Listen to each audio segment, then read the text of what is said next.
in this video we're going to talk about different types of gas transport, and this kind of carries us over from our discussion of hemoglobin saturation and transport.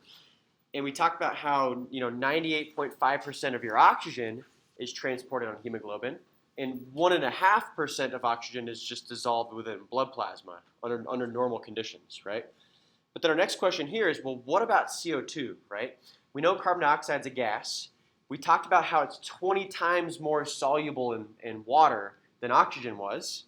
But how is carbon dioxide transported by blood, right? Because you don't just have gas bubbles floating around your bloodstream. So what we find then, you guys, is that 7 to 10% or so of your carbon dioxide is dissolved directly within the water of your blood. We call that plasma, right? And so this is where the carbon dioxide is just dissolved in the water itself, just kind of floating around with the water. Now, an additional 20% is actually bound to hemoglobin.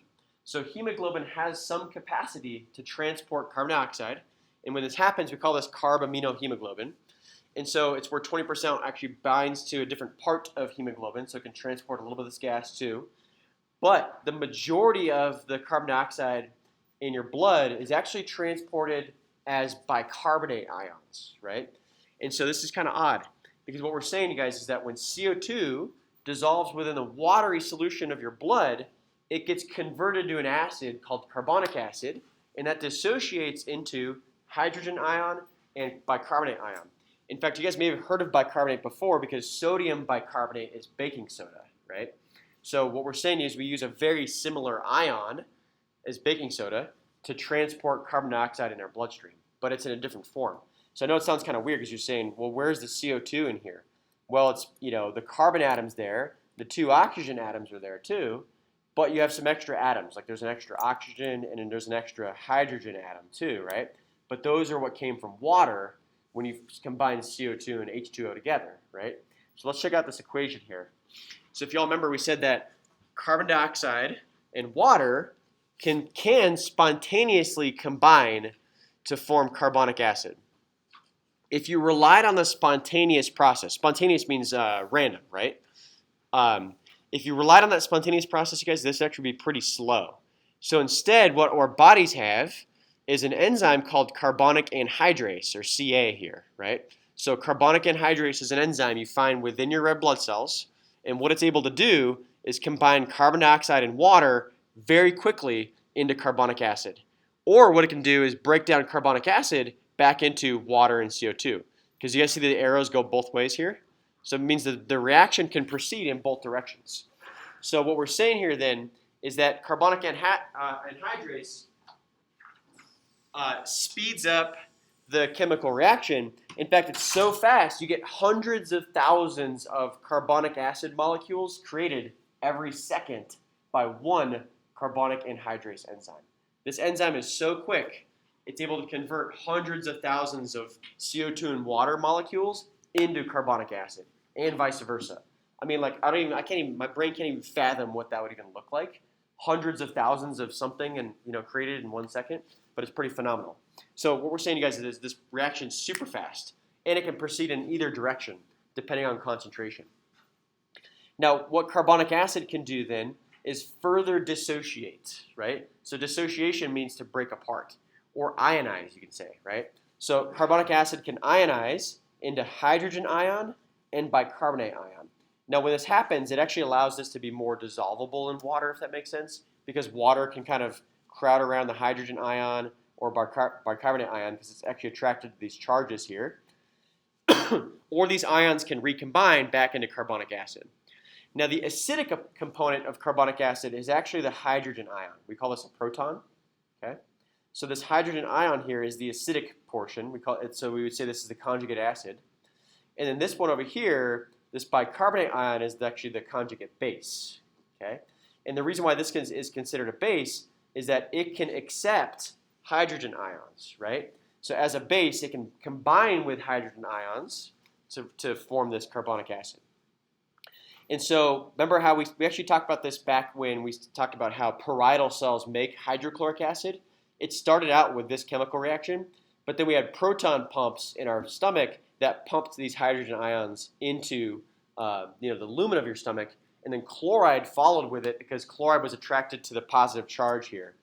Now what's important to note though, you guys, is this bicarbonate ion. This is one of the most important chemical buffers inside your bloodstream. And what chemical buffers do is they help kind of stabilize blood pH under changing concentrations of protons, or hydrogen ions.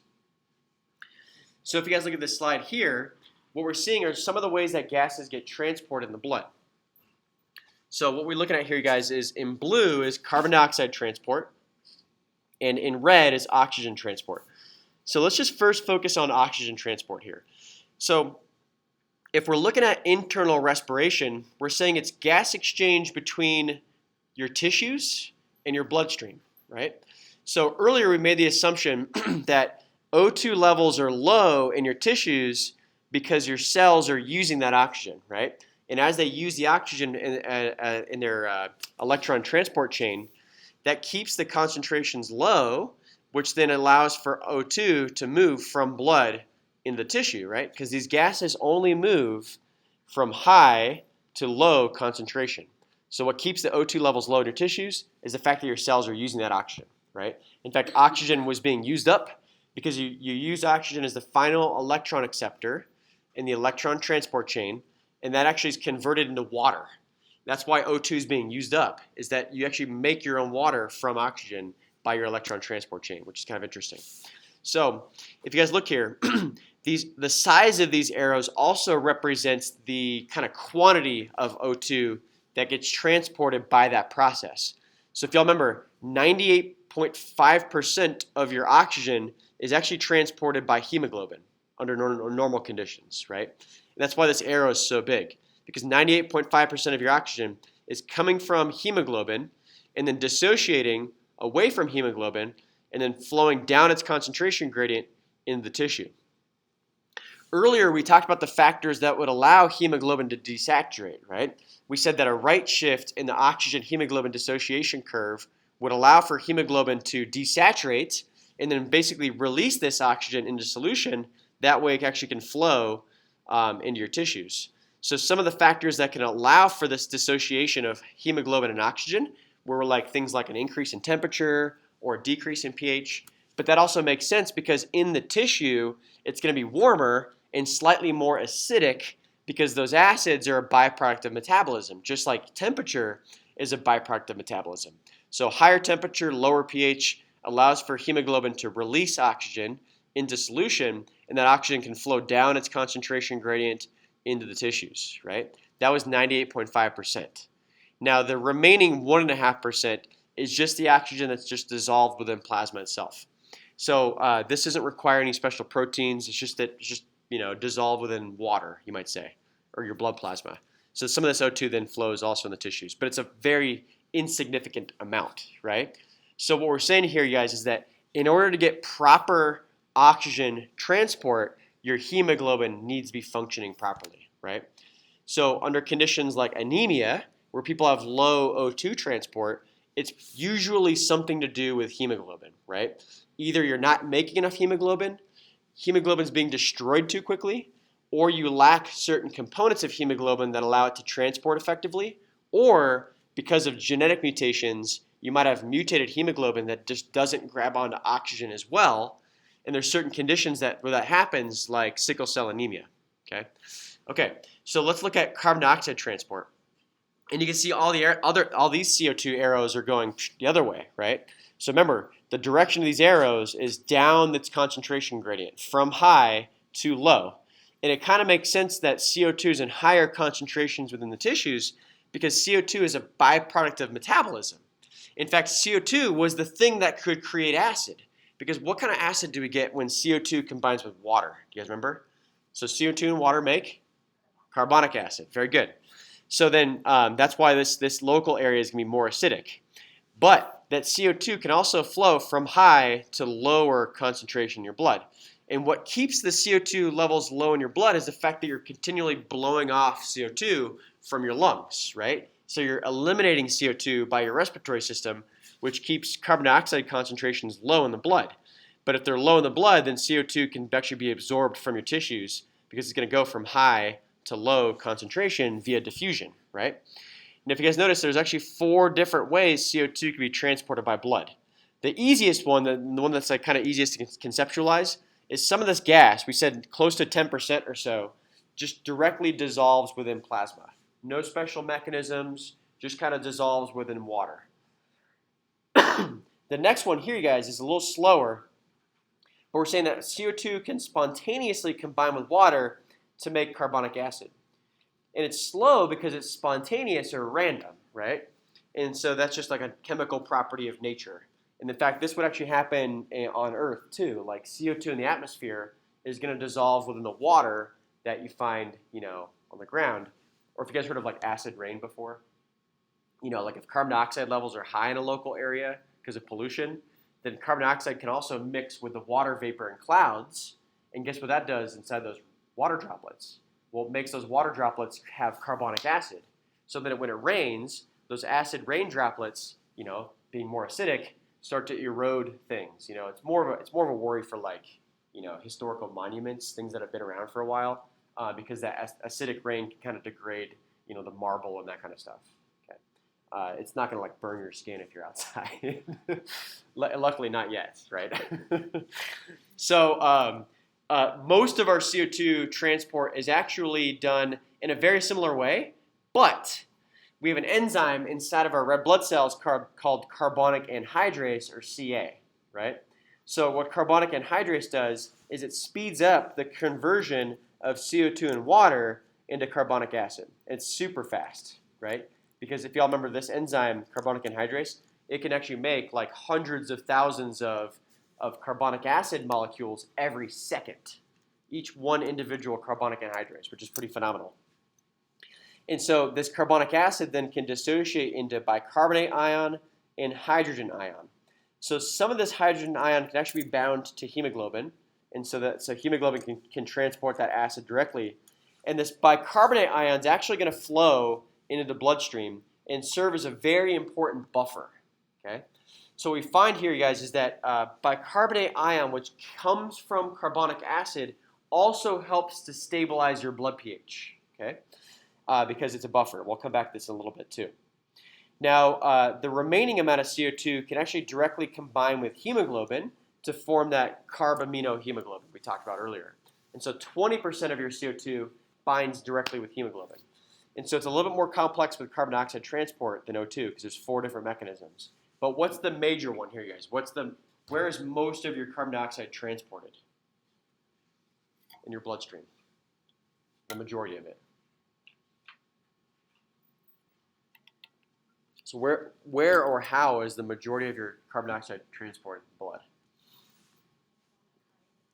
Yeah, converting it to carbonic acid, but why not this one? Why is this one slower? It's the same thing. You still get the same acid. You don't have the enzyme. Exactly. Good. So inside of the red blood cell, we have the enzyme that can speed up the reaction, which makes it faster, right? But then where does the CO2 go from carbonic acid? Where does it end up? You guys remember? It's in the bicarbonate ion here, right? And then bicarbonate ion is basically how you're transporting that carbon dioxide. It's in there. Those atoms are within the bicarbonate ion, okay? And so then that actually can flow out of the cell and go into your bloodstream to serve as an important buffer to kind of help stabilize pH of your blood, which is pretty cool. Awesome, you guys. Okay, so let's look at the opposite process here. This one's referring to external respiration. And if y'all remember, external respiration was the movement of gases between air and blood. So this is what would happen inside your lungs. So what we're finding here, guys, is you have the same 4 processes here, but the reactions are in the reverse, right? So some of the CO2 that's dissolved in your blood plasma, that'll just flow right into the air inside your alveoli, right? Some of the bicarbonate ion and hydrogen ion in your blood can spontaneously turn into carbonic acid, which can spontaneously break apart into water and CO2. And that CO2 can also just flow into alveolar gas. But what we find, you guys, is that the majority of your CO2 comes from the conversion of carbonic acid back into water and CO2 using carbonic anhydrase, which is the enzyme, right? And so CO2 then can flow from high to low concentration in your alveoli. And then also 20% of that carbon dioxide can unbind from hemoglobin and again flow in the alveoli. So then you guys might wonder, okay, well, how do your red blood cells know when to release carbon dioxide? Well, they don't, right? Because red blood cells can't think. They don't know when to release things, right?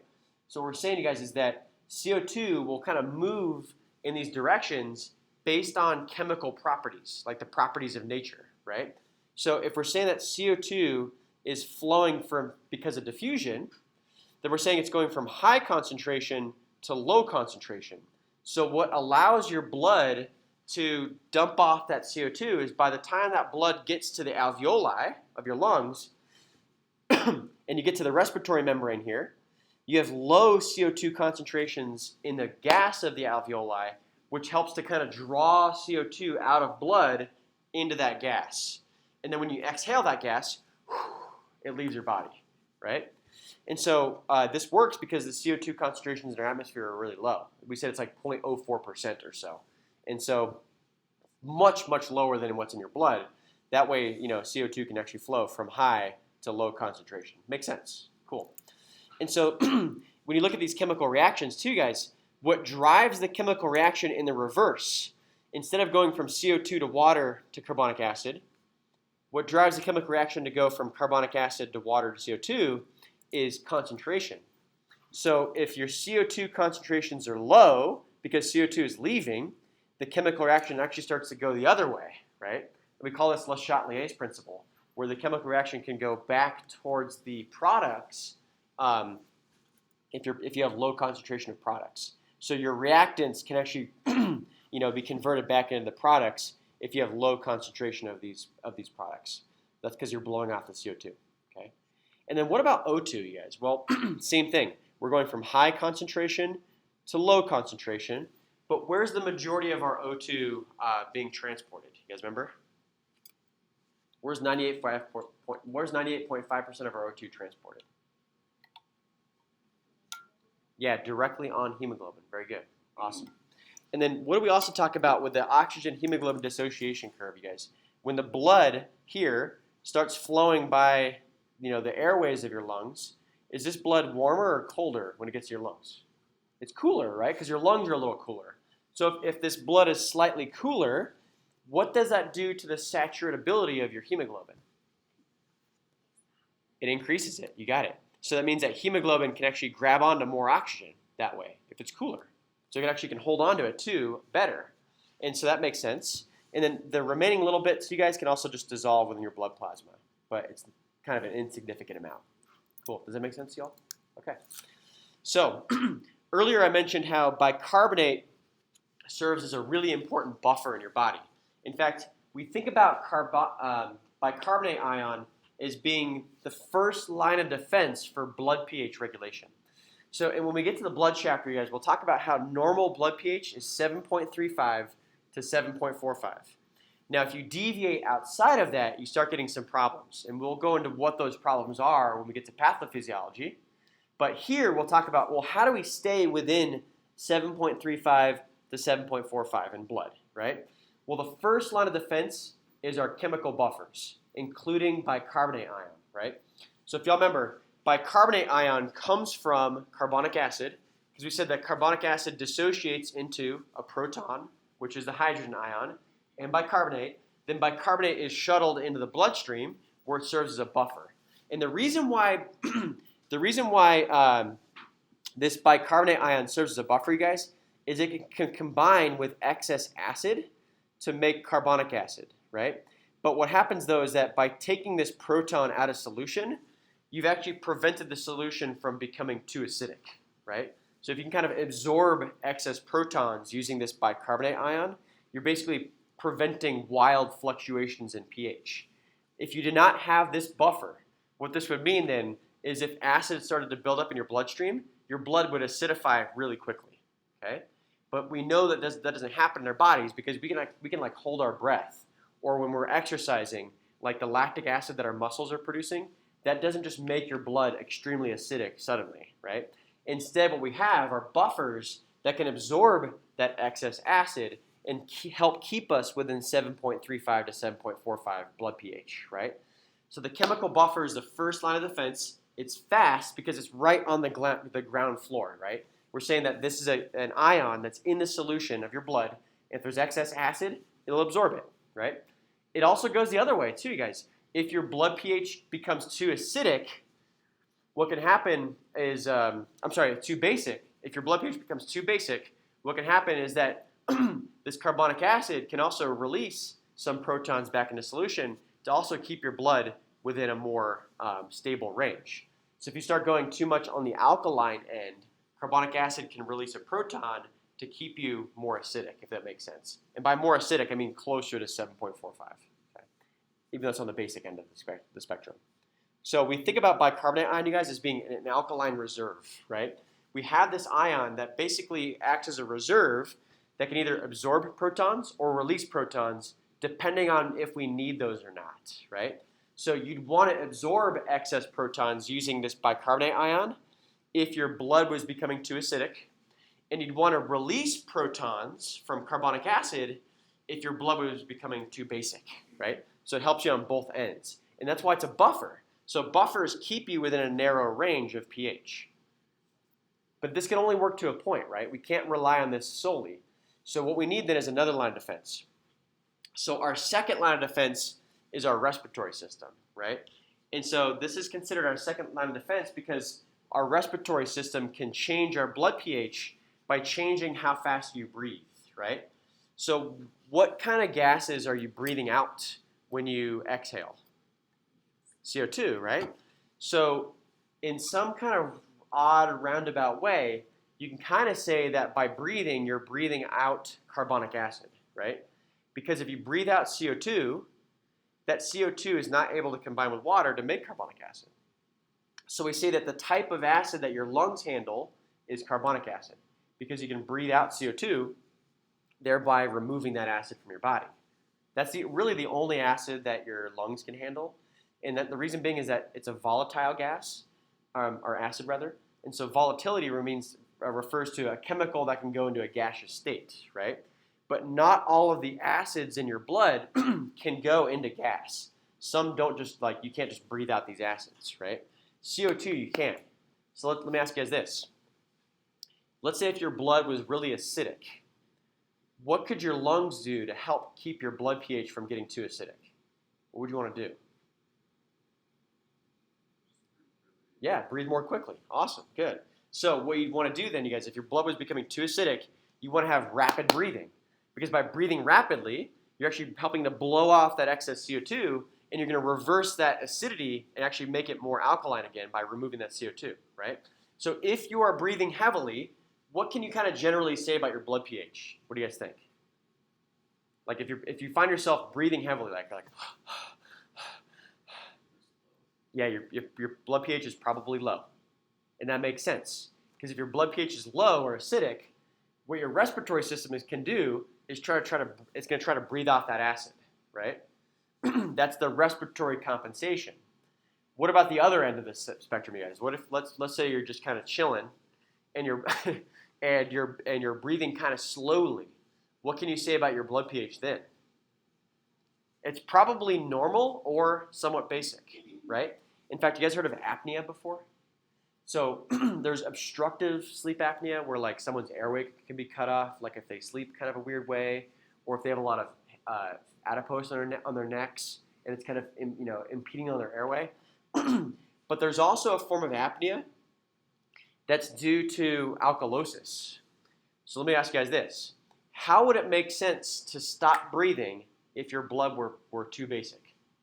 Let's say that your blood was really basic and what your brain said was, oh, okay, let's just stop breathing. And you stop breathing for a minute, right? That's what we would call apnea. So what's happening in that moment of time where you stop breathing? So your blood was too basic, you stop breathing. So what's happening now? Are you blowing out CO2? No, because you're not breathing, right? But is your body still making CO2? Yeah, so CO2 is still building up inside your body, right? So what's going to happen to your blood pH because you're not breathing, but CO2 is still building up? It's going to become more acidic. You got it, good. And so apnea sometimes is the logical extension of blood pH regulation, where your brain goes, hey, your blood's too acidic, just stop breathing. And that's what you do, right? Because the whole point is to make your blood more acidic again. And so it can be kind of disturbing, right? When you see like someone sleeping and they just stop breathing for a minute, and all of a sudden they go, and they start breathing again when their blood becomes too acidic, right? And so it's kind of frightening. It's like, why do they stop breathing? You should be breathing. You see them not breathing at all for a whole minute, right? And all of a sudden they go, right? Well, that's just kind of their weird way of regulating blood pH, right? And it can be life-threatening, but we don't want to get into that in this class. We'll talk about that in pathophysiology. Okay, so actually let's review these concepts, you guys. If your second line of defense is respiratory system, the logical extension of slow, shallow breathing then is to increase CO2 in the blood to make your blood more acidic. If your blood's already too acidic, then you'd want rapid, deep breathing to decrease CO2 concentrations in the blood to make your blood more basic or increase blood pH. And that makes a lot of sense. So what's kind of cool then is that changes in ventilation usually match your metabolism pretty well. So if you're more metabolically active, you're going to breathe more heavily, right? If you're metabolically more slow, then you're not going to have to breathe as quickly because you're not making as much CO2 in your body, right? So like during exercise, your metabolism is pretty fast, right? And you're making a lot of CO2 as a byproduct of that metabolism. So what your lungs can do is start breathing more heavily. But let me ask you guys this. Let's say if you stopped exercising, like let's say if you sprinted somewhere, but you stopped sprinting. Why are you still breathing heavily even though you stopped sprinting? The muscles are still maybe warm. They're still maybe creating some CO2. Good. You got to replenish your oxygen and get rid of that excess CO2. And so if you're breathing heavily after you run, you guys, all you're saying is that while you were running, you weren't able to get rid of all that acid. So that even if you're not running anymore, you still have to continue to breathe heavily to get rid of that acid, which actually makes sense. But are all acids able to be exhaled? No, exactly. So what's the only one we're really concerned about here? Which acid?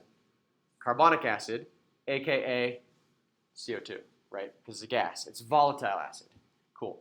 That's your second line of defense, you guys. What was your first line of defense for blood pH regulation? Bicarb. Nice, good. Now the third line of defense, kidneys, right? So what your kidneys can do then is actually take metabolic, non-volatile acids like lactic acid, and it can actually incorporate those into urine, which you can pee out. And this is also why our urine is typically more acidic than the rest of our blood, because you're basically peeing out these metabolic acids that you can't breathe out, right? The fourth line of defense, you might say, but this is not very efficient, is your skin. So you can excrete some acids through your skin, but you can't rely on that like to live. So it's kind of interesting. Okay, guys, cool. So earlier I mentioned how respiratory rate and rhythm was tuned by your nervous system, right? Well, specifically the parts of your nervous system that regulate respiratory rate is your brainstem.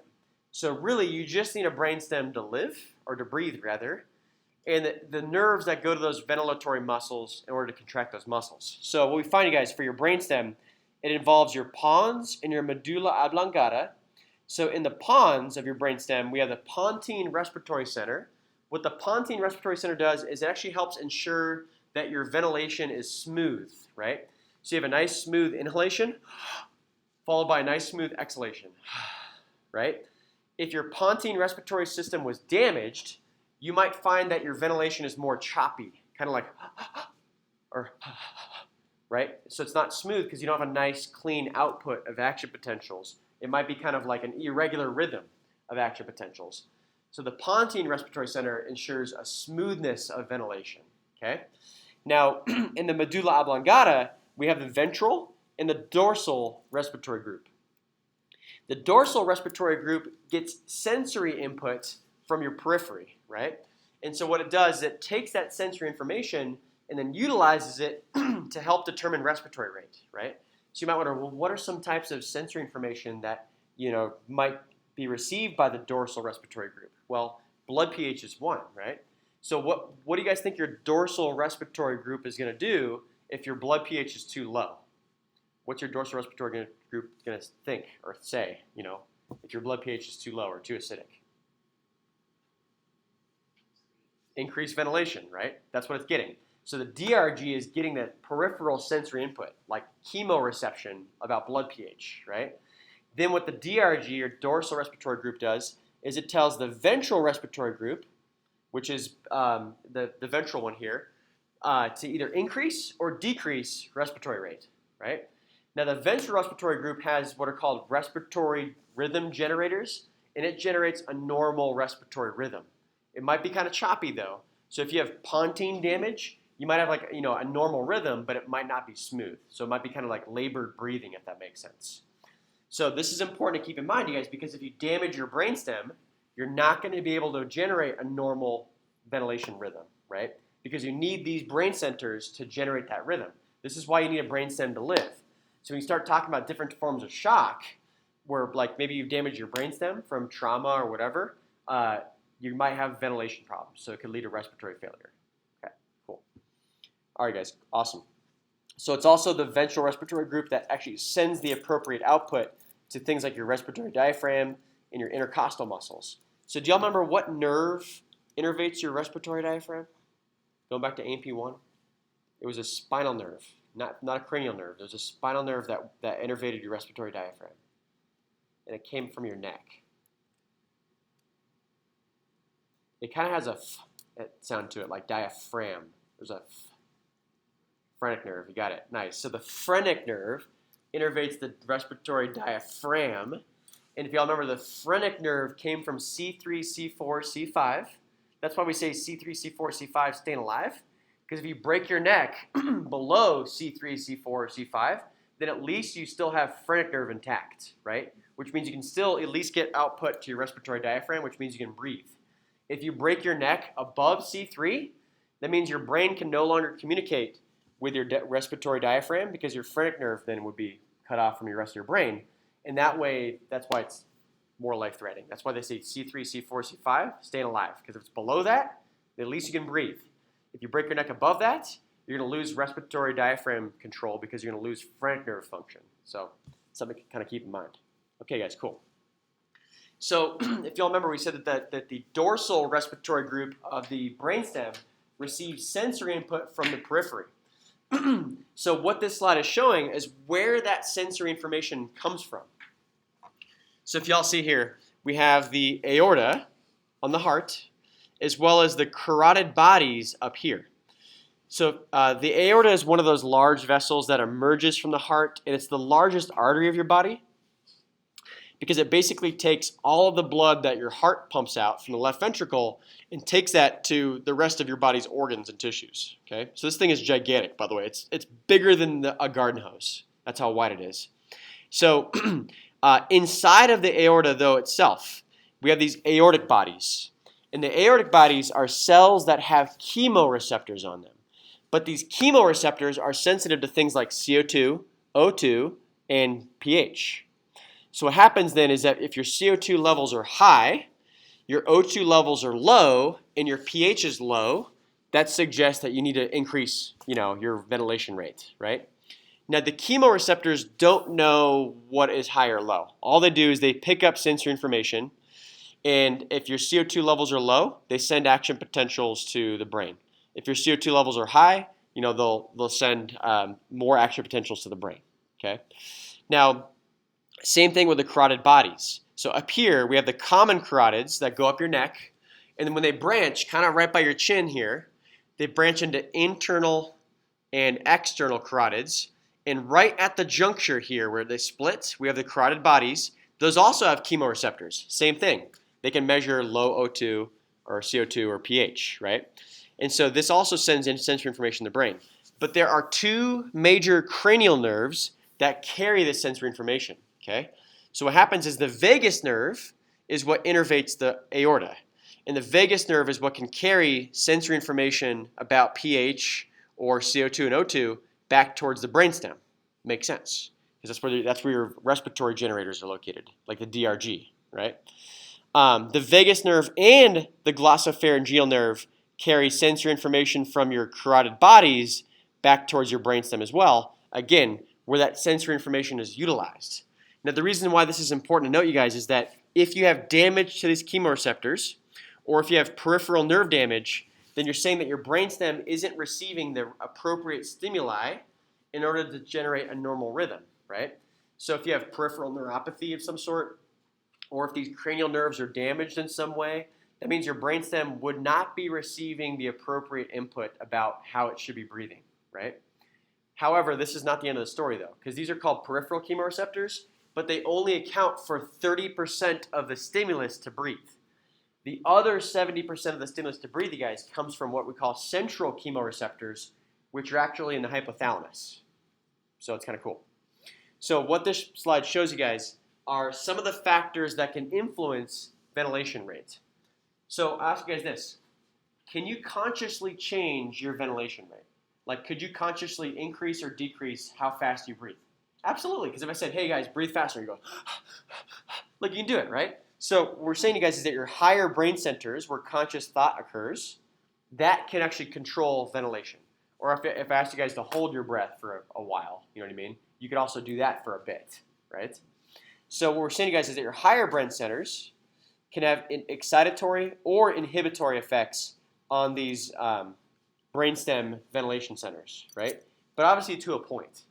Because if you hold your breath so long that you pass out and lose consciousness, and you're no longer consciously controlling ventilation, then the unconscious brainstem centers will take over and you'll start breathing again. This is why you don't have to be worried if like kids who maybe like, threaten to hold their breath when they want something, which I've never actually seen myself, but I've heard of kids doing this. Like, they want something, so they hold their breath and their face gets blue and then, their parents freak out like, oh my gosh. Don't worry, guys, because even if they held their breath to the point they pass out, they're still going to keep breathing, right? Because their brainstem centers work under unconscious control. So once they lose consciousness, or if they do even lose consciousness, they're still going to kick in with unconscious ventilation. So they'll be fine. And if anything, it's just uncomfortable for them, right? So I think the key is just don't cave. So other things that can affect ventilation, you guys, which is kind of interesting too, emotional factors, right? And you guys would know this as well. So like if you're under a lot of pain or emotional stress, that can also affect your ventilation rate. So it's kind of interesting. And that's why they talk about like in yoga about like, controlling your respiratory rate, because that in itself also kind of plays a role with emotion. And so if you're trying to calm down and you're really focusing on your breathing and you're making sure your breathing rate is slow, that means you're also kind of emotionally calm, right? If your breathing rate is fast, then you can't calm down, right? That's why like in yoga and meditation practices, you're really thinking about your respiratory rate. And it makes sense. There's actually a neurological reason for doing that kind of thing, which makes sense. Cool. Okay, so what about in the periphery, guys? So we have peripheral chemoreceptors, like in your aorta and carotid bodies. If y'all remember, the aorta is actually going to be innervated by your vagus nerve, which carries that information back to your brainstem. The carotid bodies are innervated by your glossopharyngeal nerve and your vagus nerve, which carries that information back to your brainstem. So what these peripheral chemoreceptors can measure is things like low O2, high CO2, and high hydrogen ion. If this is the case, it causes an increase in ventilation. That's why we have a plus sign here, guys. We say that would stimulate your ventilation rate to increase. Makes sense. Now the central chemoreceptors, which you find in your hypothalamus, they measure high CO2 and high hydrogen ion, right? But these account for 70% of the drive or stimulus to breathe. And these can also increase ventilation rate. Now what's also kind of interesting to you guys is that the stretch receptors in your muscles and joints, when you use these and you're just moving your arms around or moving your joints at all, like that can also stimulate your respiratory system to start breathing more heavily, which is pretty cool too. Now what about the opposite of this side, you guys? We have inhibitory factors too. So the two major inhibitory factors on ventilation rate, other than conscious thought and emotional processes down here, first of all, irritants. That makes sense though, because let's say if you inhaled some irritating molecules in your lungs, like you wouldn't want to continue to keep breathing heavily and causing those irritants to get in your lungs, right? So fortunately, I've never been maced before, but I also don't find myself in situations where I probably could get maced, like in a protest or something. But let's say if I ever were maced, what do you guys think would happen to your ventilation rate if someone just goes and sprays mace in your face? You hit the ground, and there's like mace all over your face. are you going to keep breathing heavily and inhaling that mace into your lungs? No, you're actually going to decrease your ventilation. In fact, you might even like kind of have difficulty breathing, where you know the irritation of your lungs kind of overrides your will to want to breathe, which sounds terrible, right? So, for stretch receptors in your lungs too, guys, this is actually a way to protect your lungs from overstretch. And the cool thing about this one is, let's say if you go to breathe, you go, do you guys notice there's kind of a maximal amount of breath you can take in? Well, that's actually determined in part by your own anatomy, but the most kind of significant factor that prevents overinflation of your lungs is actually a reflex. And it's called the Herring-Brewer reflex or stretch reflex, because we have baroreceptors in our airways. So once your lungs stretch to a certain point, those baroreceptors provide feedback to your brainstem and tells your brainstem, stop. Okay, you've stretched the lungs enough, right? That's what kind of gets you to your maximal points. Remember we talked about there's the peak of inspiratory reserve volume, that little peak of the tipping point of the inspiratory reserve volume. That's determined in part by your Herring-Brewer reflex or stretch reflex. Now, I mean, obviously this can be trained and you can increase this even further, but it's protective because you don't want to overstretch your lungs. If you did, you could potentially tear your lungs and cause little airways to burst, which can lead to what's called spontaneous pneumothorax. But we would come back to that also in pathophysiology. Okay? So what this slide shows is just kind of a nice little summary of what we've already talked about today, you guys. So let's think about this. If your arterial PCO2 levels rise, first of all, what happens to blood pH if CO2 levels rise? It goes down, right? Your blood becomes more acidic. Awesome. Okay, so that decrease in pH or increase in acidity is picked up or sort of sensed by the central chemoreceptors, okay, as well as a little bit of your peripheral chemoreceptors as well. Because if y'all remember, we actually had chemoreceptors in our aorta, in our carotid bodies, which is the peripheral ones. We also have central chemoreceptors in our central nervous system. So what you guys find here, though, is that 70% of your response, though, is determined by the central chemoreceptors of your central nervous system. Only 30% is those of the peripheral, okay? So we know, though, if your CO2 levels are high, that's going to actually cause your medullary respiratory centers to increase ventilation. So we're going to see is an increase in ventilation output, right?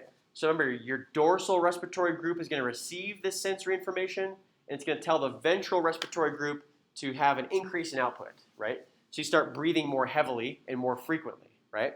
And so you get this increase in respiratory muscle activity, which increases ventilation and decreases CO2, which then allows you to raise your pH back to a normal level. And that just makes perfect sense. This is sort of a nice little summary flowchart slide of the things we talked about today, right? So what about if you had abnormal rate and depth of breathing? So an example of this, you guys, would be like hyperventilation. So with hyperventilation, you're having rapid but shallow breaths, right? So they're not rapid, deep breaths. Hyperventilation with rapid, shallow breaths. Actually, let me take that back. Let's define hyperventilation as rapid, deep breaths. That'll make more sense here, okay? So if you have hyperventilation where you're doing rapid, deep breaths, going, what's happening when you breathe that heavily? What's happening to CO2? You're removing a lot of CO2, right?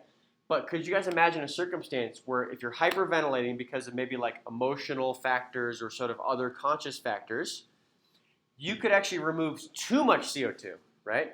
So what's going to happen to your blood pH if you hyperventilate? It's going to go up, which means it's going to become more basic. In fact, with those conditions, we can get what's called hypocapnia, and it can also lead to alkalosis of the blood, where your blood becomes too alkaline.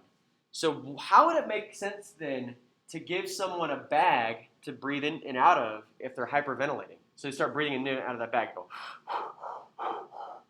and they're breathing into that bag, but then breathing back from that bag. How's it going to help them? They're taking back the CO2 back into their lungs that they exhaled. So what's that going to prevent if someone's hyperventilating and they're breathing into and out of a bag? It's going to prevent Yeah, it's going to prevent alkalosis or the pH from going up. Because if you're inhaling more CO2, then you actually might start absorbing CO2 or not releasing as much CO2 back into the air. So it's going to keep your blood more acidic. That way, if someone's hyperventilating, they actually don't get hypocapnia if they're breathing into a bag, rather, right? So there's actually some truth behind that. I remember like being a kid, or just just seeing on TV, like, what the heck? Why are they breathing into a bag when they're hyperventilating? Like, it didn't make sense to me. It just seemed like one of those weird things that people do, like superstitious kind of thing. Like you throw salt over your shoulder, or, that kind of thing. But no, it actually makes sense here. Is that by increasing CO2 levels in the gas you're breathing, by breathing your own air back in, you actually can prevent alkalosis and hypocapnia, so that you don't get that perioral numbness or the tingling sensation in your distal extremities that you can feel when you do get alkalosis and hypocapnia. And have you guys ever felt that before? Like if you start breathing really heavily, all of a sudden your lips get numb and the tips of your fingers kind of get tingly. No, you haven't. Maybe I'm just a weird one here. So that's happened to me. That usually happens to me if I like exercise really heavily, or if I'm like hiking or something, because I'm breathing so heavily because my O2 levels are so low that like I end up getting hypocapnia with that, and I get like tingly fingers and like tingling around my mouth and perioral numbness. So it's kind of interesting. What was apnea? Do y'all remember? Stop breathing, cessation of breathing, right? So apnea would be like if you have abnormally low PCO2 or alkaline blood as a result of that, you could just stop breathing, and then that way your blood becomes more acidic by allowing your CO2 levels to accumulate again, right? So could you guys imagine a circumstance where someone's hyperventilating and then they just stop breathing, right? Because they're hyperventilating, they go, what's happening to their CO2 levels? They're going down, right? And then guess what your brain says? Stop breathing, right? Because your CO2 is too low. And then you can go from hyperventilation straight into apnea, and they go, and then their brain just allows their body to start building up CO2, right? And when CO2 levels start building up again, what do they do again? They start hyperventilating. That sounds like a really frustrating and inefficient way to breathe, doesn't it? Yeah.